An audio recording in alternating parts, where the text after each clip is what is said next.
मय कृष्ण साक्षात देव जगन्नाथ गजानन नम नमः सावित्रीव्रत बंदई देव नारायण नादि परम कारण जगत हिते देह धरी धरारे धर्म रक्षा करी सकल व्रतर कारण श्रीकृष्ण स्वयं भगवान कृष्ण को युधिष्ठिर दिने पचारिले सखा अपने कुह हे जगत गोसाई जगत हिते दया बही कि व्रत कले नारी माने होइबे सुखी सबु दिने शंखा सिंदूर वज्र हेब कोଳରେ शिशु खेलुथिब सौभाग्यवती धनवती हेबे से प्रति व्रता सती वैध व्यदशा न भोगिबे मरणे स्वर्ग प्राप्त हेबे धर्मराजांक वाक्य शुणी हसी कंदी चक्रपाणी युधिष्ठिर पचारुछंती कृष्ण भगवान को कहते कौन कले यही सबू नारी माने कली जुगरे सबू कोଳରେ संतान खेलिबे शिशु खेलिबे आउ सौभाग्यवती हेबे शंखा सिंदूर वज्र हेब बोली सावित्री व्रत अटे सेही से कथा शुण मन देई सधवा नारी मानकर सकल व्रत मध्य सार सावित्री व्रत अटे सेही से कथा शुण मन देई ज्येष्ठ मासर कृष्ण पक्ष अमावास्या को कर लक्ष्य सावित्री उहाँसठी सेही से दिन ए व्रत हुई व्रतर फल स्वरूप जे सुख मिलई मर्त्य ताहार नाही पटांतर हे शुण पांडव सत्वर एकथा युधिष्ठिर शुणी कृष्ण को पचारिले पुणी ए व्रत केबे केउ नारी कि फल पाइले आचरी एकथा शुणी बेणु पाणी कहिले अतीत कहानी मद्र देशर नरपति ताहांक नाम अश्वपति मद्र बोली गोटे देश थिला सेही देशर राजांक नाम है अश्वपति कौशल्या राणींकर नाम से राजांकर राणी नाम कौशल्या धन धान्य राजपूर्ण प्रजावत्सल अश्वपति नायरे राइज पालती राजा राणी बड़ चिंता न थाए पुत्र कि दुहिता कोଳରେ नथिले संतान पूर्णता नइले जीवन राजा राणी जे दुखे थिले थकु पाय चिंतिले साधु पंडित मत नेले सावित्री यज्ञ आचरिले 18 वर्ष विरत चालिला होमाहुत मंत्र पूर्णाहुतिर पूर्णनिशि सपने राणी हेले खुशी सुंदरी झीटे कही महामा बोली डाक देई यज्ञ चली स्वप्न देश है राणी को कोले खेलुला सपन शेषे चलीगला प्रभाते राजा पासे राणी कहले सन कहानी उभय चिंतामग्न थाई चलिले पूर्णाहुति पाई अंतिम आहुति काल दिशिले यज्ञ नलरे अपूर्व ज्योतिर्मया देवी तेजरे कंपिला पृथ्वी कहले शुण राजा राणी मुही यज्ञ स्वरूपिणी मो नाम अटे जे सावित्री हेबाकु तुम्भर दात्री निर्देश देले मते स्रष्टा धन्य तुम्भर भक्तिनिष्ठा निजे मु अत्यंत प्रसन्न से लागी कली वरदान लभिब तुम्हें कन्या रत्न पुत्र को न करीण मन सत पुत्रर सुख सिरी से कन्या एका देव भरी चकिते पूर्णाहुति सारी जे जहा गृहे गले चली सपन देखिले जे राणी से थिला सपन कहानी घटिला यज्ञ शाले जहा असत्य के कहिब ताहा जाइछि अल्प दिन बीती राणी होइले गर्भवती राजा को चाहिदेले हसी प्रीतिर अमृत बरसी आसिला मने आशा कली मरुरे मारिला बिजुली उचित समय अंतरे एक अमृत लग्न रे स्वर्ग सुंदरी कन्या रत्न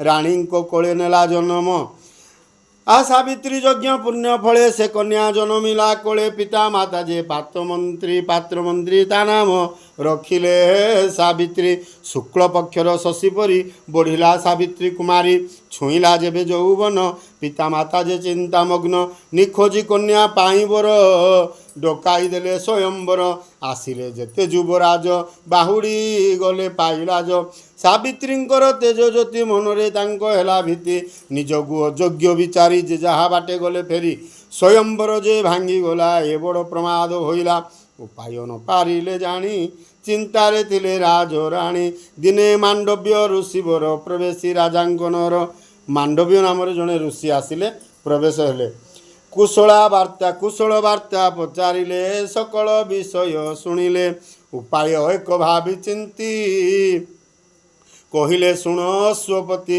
ନିଜର ସ୍ୱାମୀ ନିଜେ ବାଛି କହିବ ତୁମକୁ ସାବିତ୍ରୀ ଦିଅ ବିହିତ ଅନୁମତି ସାବିତ୍ରୀ ଖୋଜୁ ନିଜ ପତି ରାଜା ଯେ ଅନୁମତି ଦେଲେ ବିହିତ ଆୟୋଜନ କଲେ ସଖୀମାନଙ୍କୁ ସଙ୍ଗେ ଧରି ରଥର ଚଳିଲେ ସାବିତ୍ରୀ ଭ୍ରମୀନଗର ଗିରିବନ ଦେଖିଲେ ରମ୍ୟ ତପୋବନ ସେ ତପୋବନ ଆଶ୍ରମରେ ଋଷି ତପସ୍ୱୀ ଗହଣରେ ଥିଲେ ଯୁବକ ଜଣେ କେହି ଦେବସୁଲଭ ରୂପ ବହି ତପୋବନେ ସେ ତପୋଧନ ତେଜରେ ସମ୍ଭ୍ରାନ୍ତ ଲକ୍ଷଣ ଦେଖି ସେ ଯୁବକ ମଣିକୁ ପ୍ରୀତି ଛୁଇଁଲା ସାବିତ୍ରୀଙ୍କୁ ଦେଲା ସେ ମନ ପ୍ରାଣ ବିକି କହିଲା ଫେରି ଚାଲ ସଖୀ ସର୍ବଶୁଭରେ ବାହୁଡ଼ିଲେ ପ୍ରସାଦେ ପ୍ରବେଶ ହୋଇଲେ ଏକାଳେ କରି ବୀଣା ବାଦ୍ୟ ପ୍ରବେଶ ହୋଇଲେ ନାରଦ ତାଙ୍କ ପାଦେ ଢାଳେ ମତି ନମିଲେ ରାଜା ଅଶ୍ୱପତି ସାବିତ୍ରୀ କଲେ ପ୍ରଣିପାତ ନାରଦ ଦିଶିଲେ ଚିନ୍ତିତ ଆହୋ କହିଲେ ଶୁଣ ଅଶ୍ୱପତି ଉଚିତ ନୁହେଁ ତୁମ୍ଭ ନୀତି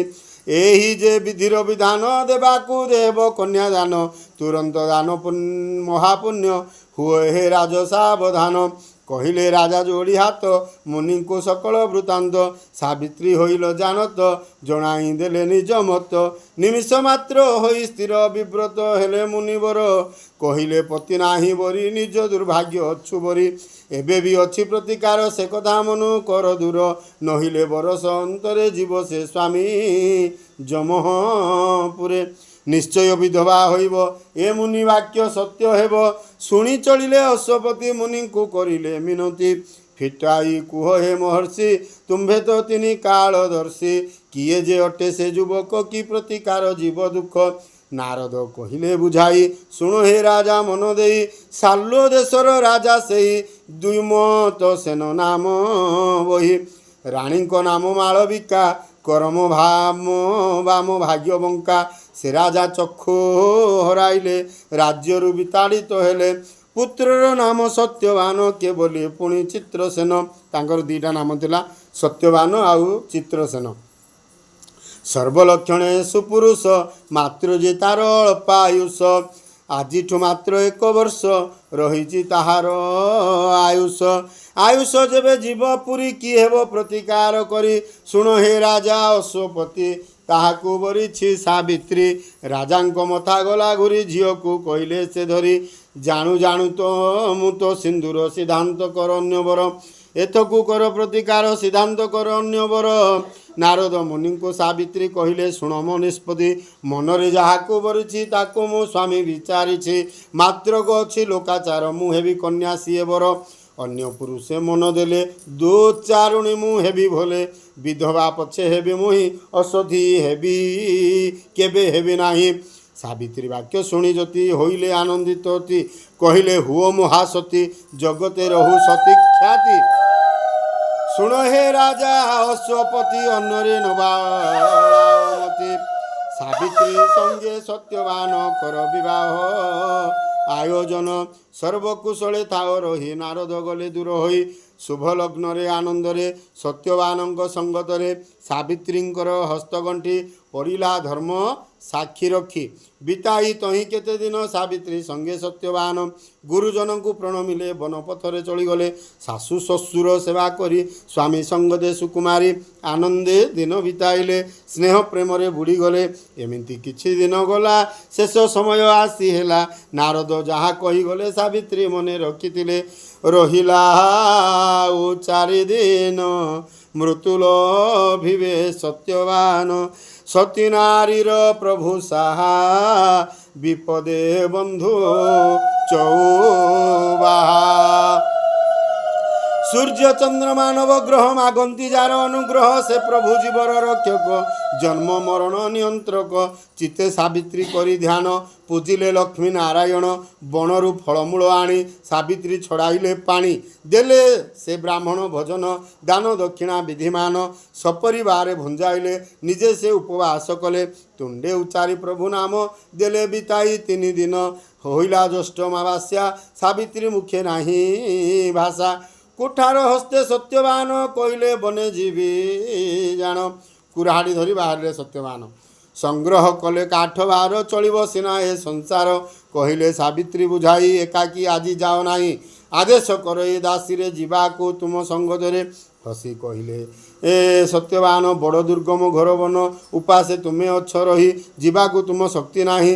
କହିଲେ ସାବିତ୍ରୀ ବୁଝାଇ ତୁମେ ଶରୀର ମୁଝେ ଛାଇ ଶରୀର ମଧ୍ୟ ଶକ୍ତି ଥାଏ ଛାଇ ତା ସାଥେ ସାଥେ ଯାଏ। ନୀରବ ହେଲେ ସତ୍ୟବାନ ମୌନେ ସମତି ଲକ୍ଷଣ।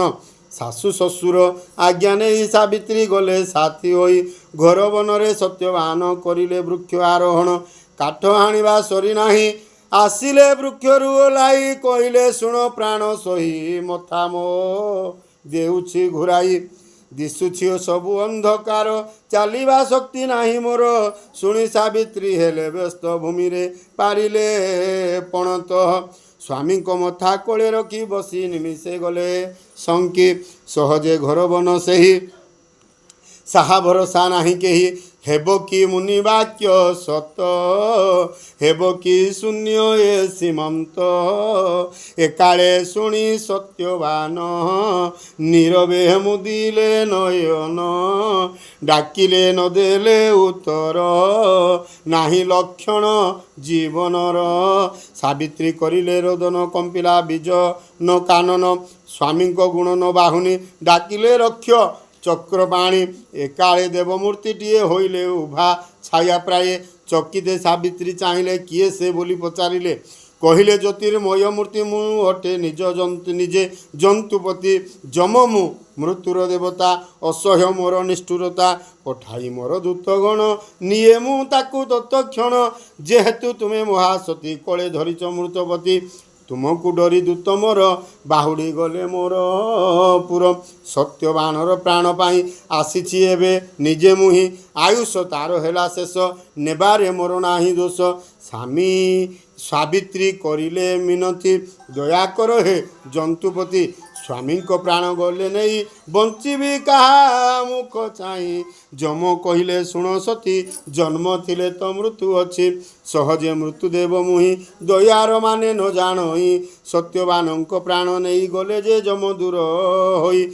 ଫେରି ଚାହିଁଲେ ଖଣ୍ଡେ ଦୂରେ ସାବିତ୍ରୀ ଆସନ୍ତି ପଛରେ। ଯମ କହିଲେ ହେଲୋ ଭାଇ ବୃଥାରେ ଆସ କାହିଁ ପାଇଁ। ସାବିତ୍ରୀ କହିଲେ ଗୋସାଇଁ ସ୍ୱାମୀଙ୍କ ପଥେ ଯାତ୍ରୀ ମୁହିଁ। ସତୀ ନାରୀ ମୁଁ ପ୍ରତିବ୍ରତା ନାହିଁ ମୁଁ ଆଉ ଅନ୍ୟ ରାସ୍ତା।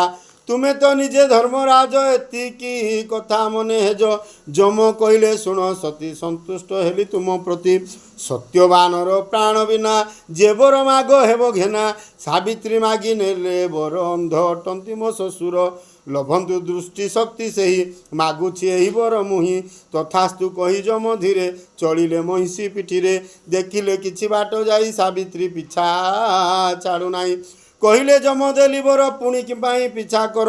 ସାବିତ୍ରୀ କହିଲେ ଗୋସାଇଁ କି ପୁଣ୍ୟ କରିଥିଲି ମୁହିଁ। ଦେଖିଲି ତୁମ୍ଭଙ୍କୁ ନୟନେ ଧନ୍ୟ ହୋଇଲି ଏ ଜୀବନେ। ତୁମ୍ଭଙ୍କୁ ଛାଡ଼ି ଯିବା ପାଇଁ ମନ ତମର ବଳୁ ନାହିଁ। ସେ ପାଇଁ ଚାଲିଛି ମୁଁ ପଛେ ଦୋଷ ଦେଉଛ କିମ୍ବା ମିଛେ। ଶୁଣି ଆନନ୍ଦ ଯମ ଦେବ କହିଲେ ଆନ ବର ମାଗ। ସତ୍ୟବାନର ପ୍ରାଣ ବିନା ଯେ ବର ମାଗ ହେବ ଘେନା। ସାବିତ୍ରୀ କହିଲେ ହେ ଦେବ ଶ୍ୱଶୁରେ ହେଉ ରାଜ୍ୟ ଲାଭ। ତଥାସ୍ତୁ କହି ଯମ ଗଲେ ସାବିତ୍ରୀ ପୁଣି ପିଛା କଲେ। ପଛକୁ ପୁଣି ଚାହିଁ ଯମ କହିଲେ ଏ ବଡ଼ ବିଷମ। ଦେଲି ତୁମକୁ ବେନି ବର କାହିଁକି ପୁଣି ପିଛା କର।